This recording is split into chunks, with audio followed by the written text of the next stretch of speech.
Hey guys, welcome back to my channel. Today's gonna be a different video than my usual. And I feel like I've been saying that for the last few videos, but this one actually will be really different because I want to talk about 2024 and what I really learned from this year as an influencer and also content creator. So if you are new here, my name is India. I'm a travel influencer and I've been an influencer for almost 5 years now. So come May will be my 5th year. And this year did not go as planned. I'm not going to air out every single thing that happened, but I will say that it wasn't my best year in some ways, but in other ways it kind of was. So I'm gonna go through this video and just talk about some of the things that I learned from this year. Oh gosh, I feel like 2024 was just such a struggle, although it probably doesn't look like it online, but it was a struggle in some ways and not some. Let's just get into the video. Okay, so the first thing is that your audience can turn on you in a hot minute. And I've seen this before with other creators, with other influencers, but it was so much more evident this year or in 2024. And I started to experience this, I would say in like Q4, so in the last like 3 months of the year, where people who were continuously supportive of my content, that loved to see what I was doing, that, really just liked me and actually DM'd me, like I've had like conversations with and stuff. People that I don't know in real life, but like have followed me online for a while, that they just started to hate me. It was absolutely insane. I don't know what, it was almost like a switch just flicked. And all of a sudden now I'm getting so much hate from the same people that used to like really love me. And what this really taught me is to, one, not really prioritize praise, and that, people can change. People's perceptions of you can change, and also vice versa. Like my perception of you can also change, right? But also that not to put too much emphasis on praise and also too much emphasis on criticism. There was just so much to say about me this year. I don't know why. I don't know why, because I don't do much. I post my travel vlogs, right? I give you guys the tips here and there, the travel news, and that's what it is, and that's what it's been for a while. But for whatever reason, just a switch flicked.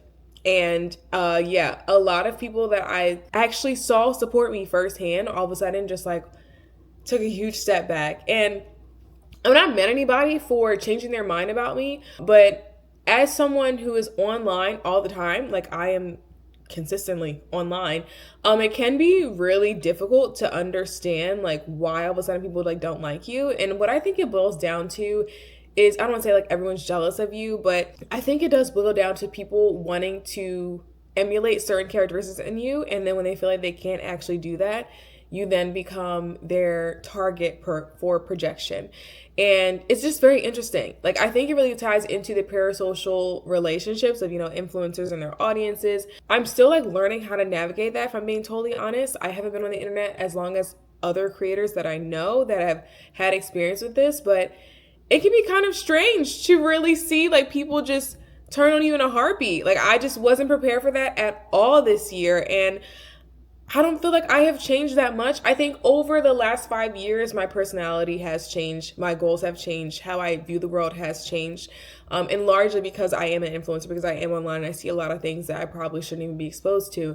But in the last year, I don't feel like I was all that crazy different. So I don't know. It's just strange. And it's something that you have to get used to if you want to be a creator, especially if you want to be a large creator, like people who, have been following you for a while and all of a sudden they're like, don't like you, or they don't like that you've gotten too big, or, I don't know, like people just have these perceptions about you that you really can't control. And that was something that I just had to swallow. Like I just had to be like, okay, that's just how it's going to be. And, it is what it is. So that was a shock. For sure. The other thing that I want to note is that everything does not go as planned. So 2024 was the year of everything going to shit. Every single thing that I had planned did not turn out as it was supposed to. So I'm definitely big on don't tell your plans to anyone, but also I don't think I even told anybody my plans. Like I just think everything that I wanted to happen in 2024 kind of didn't happen, or it didn't pan out in the way that I wanted it to. And I am someone that's really big on vision boards. Like I make a vision board every year.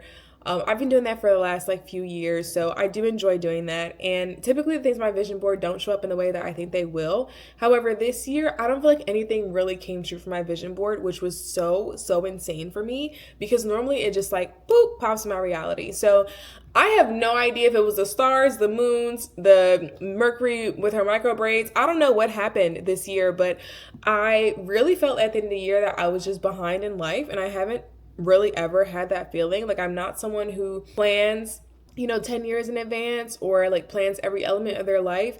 I used to, when I was an engineer, have like a 1 year, 2 year, 5 year, 10 year plan, but I totally let that go. Thank God. Cause like those plans were so boring. But anyway, this year did not go as planned at all. I don't know if enough time has passed for me to say that it turned out for the best, because I don't really see in this moment how things have helped me, or how they have helped it turn out in any way. I don't know. I do believe that things happen for a reason, but I haven't seen that reason yet pop up, is what I'm trying to say. Granted, it is still January. I think it's January 23rd as I'm recording this video. So yeah, I have no idea what really happened to my plans. But I can definitely tell you they did not turn out as I thought they would. So that was a shock. And especially being an entrepreneur, it is pretty difficult to, one, like work for yourself, by yourself, and also keep going knowing that your plans have not panned out. Like, things that you wanted just didn't pan out in the way that you wanted them to. And that leads me into my next point, is that entrepreneurship can be so wishy-washy. And I was trying to explain this to someone the other day on the ski trip, but that even if you work every single day, like if you create content every single day, that does not mean you're going to get paid. It does not mean that you're going to blow up. It doesn't mean that you're going to become the most massive influencer ever. There are no promises to entrepreneurship at all. And I think that it's just so difficult for other people to understand, especially if they have worked like a 9-to-5 job. Like, you work a 9-to-5 job, regardless of the result that you get at your job, you are going to get paid on Friday. Unless you have like a commission based or whatever. But like, generally speaking, you're going to get paid regardless of your performance. When you are an influencer or a content creator, you can have a viral video and still not get paid. Like, you could work every single day and still not get paid. You can work for years, right, and still not get paid. So I think it's really difficult for people to understand that in entrepreneurship, you can have a really hard year or even multiple years, and nothing about it is linear. Like, it doesn't mean that just because you've done it for 5 years, all of a sudden you're going to be better than the year before. Like, that's not necessarily true. And I think I learned that the hard way this year, in that in entrepreneurship, you can have a hard ass year. I feel like I had a really hard year, even though I guess some of the things that I wanted, I'm trying not to be so pessimistic, but some of the things that I did want did come to fruition. So I am really grateful and happy about that.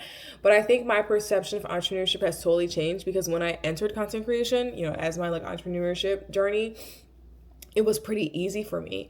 And I had a really difficult year in 2024. So I feel like for a lot of it, I really questioned like if this was for me and if I should keep going, and, if I should be looking for a job, or, if so, what would that job look like for me? Like, I just had continuous thoughts of that, of like, am I on the right path? And again, I feel like it's too soon in 2025 for me to say that everything turned out, as planned, or everything happened for a reason. But it can be really difficult when you are an entrepreneur and having a hard year, because it feels like that year is never ending, right? That you're like, oh, this is the year that I lose it, right? This is the year that everything falls to shit, or this is the year that I have to go back to working. So yeah, I don't know. I don't feel like I had the best year as an entrepreneur. I really don't. But if you look on paper at the numbers, I really did have a pretty good year. So I'm trying to be like, more optimistic about it, because I do set my goals pretty high. However, I usually achieve those goals, and this was a year that I didn't achieve those goals. So it was a time, for sure. I will say though, on the bright side, one of the things I learned the hard way is that happiness is really where you are and not necessarily in some other destination. And I definitely learned this the hard way, because if you notice, I did travel a ton in 2024. Like, I went to, oh my gosh, I think 19 different destinations. Like, I was always on a plane this year, and it was a lot of fun. However, I did get burnt out from traveling. And I know that sounds really strange to say if you're someone who like works a job and you're like, what? I love vacation. The thing is, my job is my job, right? Like, I do get to go to resorts and, vacations and destinations, but it's also work for me, right? Like, I think the best way for me to compare it would be like, I am going to a conference, like a work conference all the time. work conferences can be fun, right? I'm not saying they aren't fun. I enjoy my job a lot. But on the flip side, like I still am working. So I don't feel like I ever had time off where I could like take a week and just like not work.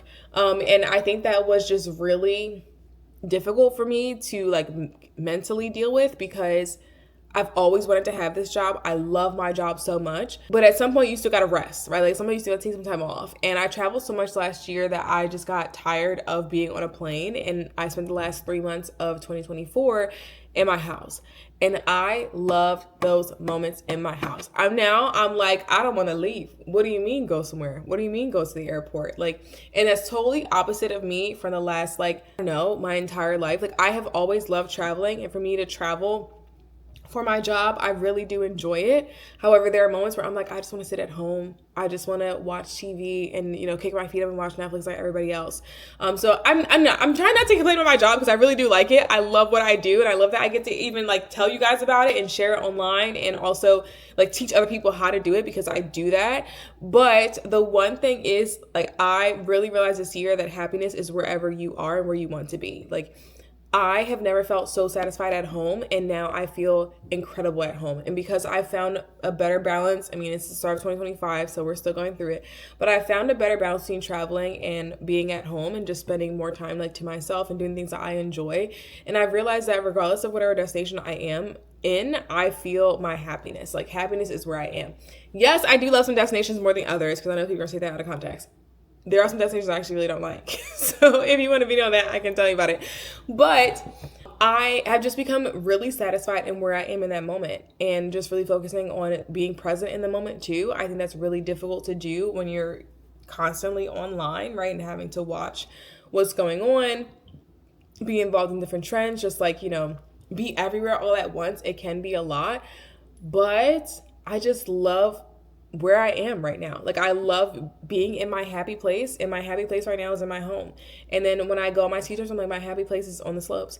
And then when I go to a beach destination, you know, my happy place is the beach. So I've kind of have become less eager to be everywhere at once, and I'm more willing to just be present in the moment and where I am.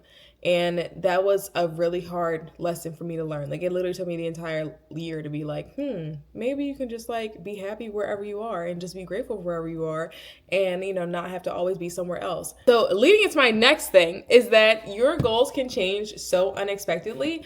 In the beginning of 2024, I had so many goals, and by June, I was like, actually, I don't like any of these.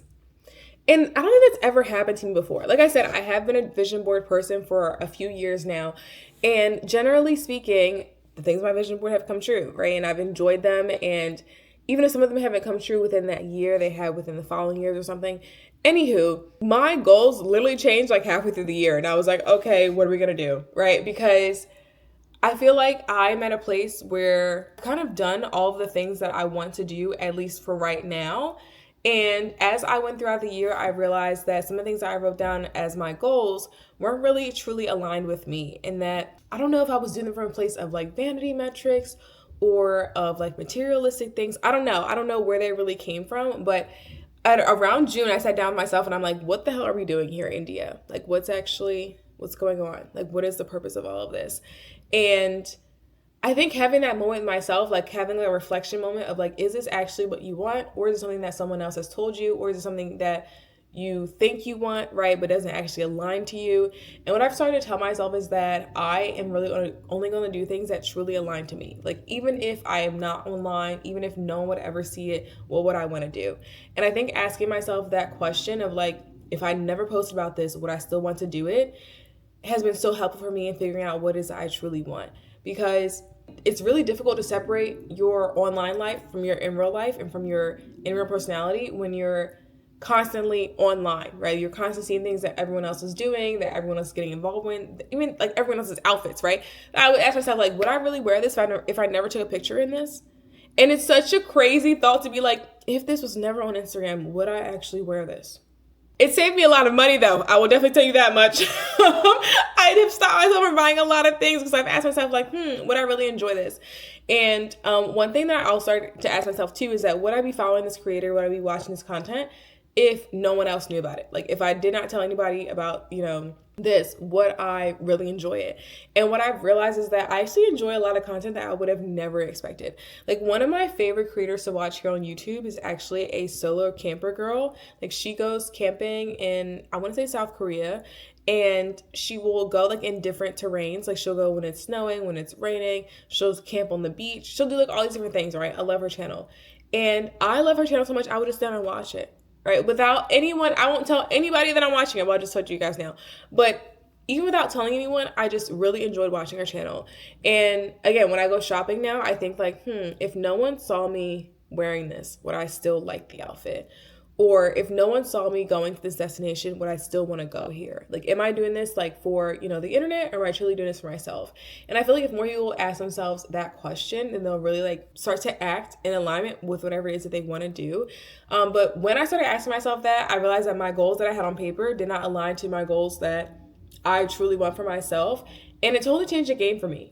I definitely think I made the right decision in changing my goals, because it kind of is pointless to work towards something that you don't actually want. And I know it sounds crazy if like to really sit down and think of myself, like, what do I really want? Like if no one saw this at all, what do I want? Or what would I still be happy about? What would I still be proud of? Yeah, that was a really big moment for me in 2024. And I feel like I would never live 2024 ever again. Definitely not. Definitely not. There's definitely some more lessons I learned in there. Let me see if I can think of anything. I cover most of it for now. I don't know, maybe we'll do a part 2 of this video. But yeah, 2024 wasn't really the best year for me. It wasn't the worst year though. I definitely have had worse years, so I am trying to still be a little bit optimistic here. But I learned a lot about myself. And when I turned 29 in the year, so my birthday is in December, when I turned 29, I realized that this was the first year that I really felt like an adult, where I was like really asking myself adult questions and like really trying to figure out what it is that I want to do. I feel like all my 20s has just been like a big practice moment for me, where I didn't really like know much of it. Like I was just like practicing being adult. And now that I'm 29 and headed into 30, like I genuinely do feel different. And whenever you have like a birthday, people are like, oh, how does, whatever age feel? Like, does it feel any different? And you're like, no, it doesn't feel different. When I turned 29, I was like, I actually just feel really different around here. Like, looking around, I feel like things are very different for me. So yeah, hopefully going into 2025, it'll be a much more positive year. I feel like it will. I feel like my priorities are in the right place. And they have been realigned, and that I am acting according to those priorities and doing the things I think align with me the best and the most. So yeah, I hope the rest of the year goes really, really well. If you guys liked a video like this, just like a casual chat video, let me know in the comments, and I'll try to make more of these. But yeah, let me know by giving it a thumbs up, and I will see you guys in the next one. Bye.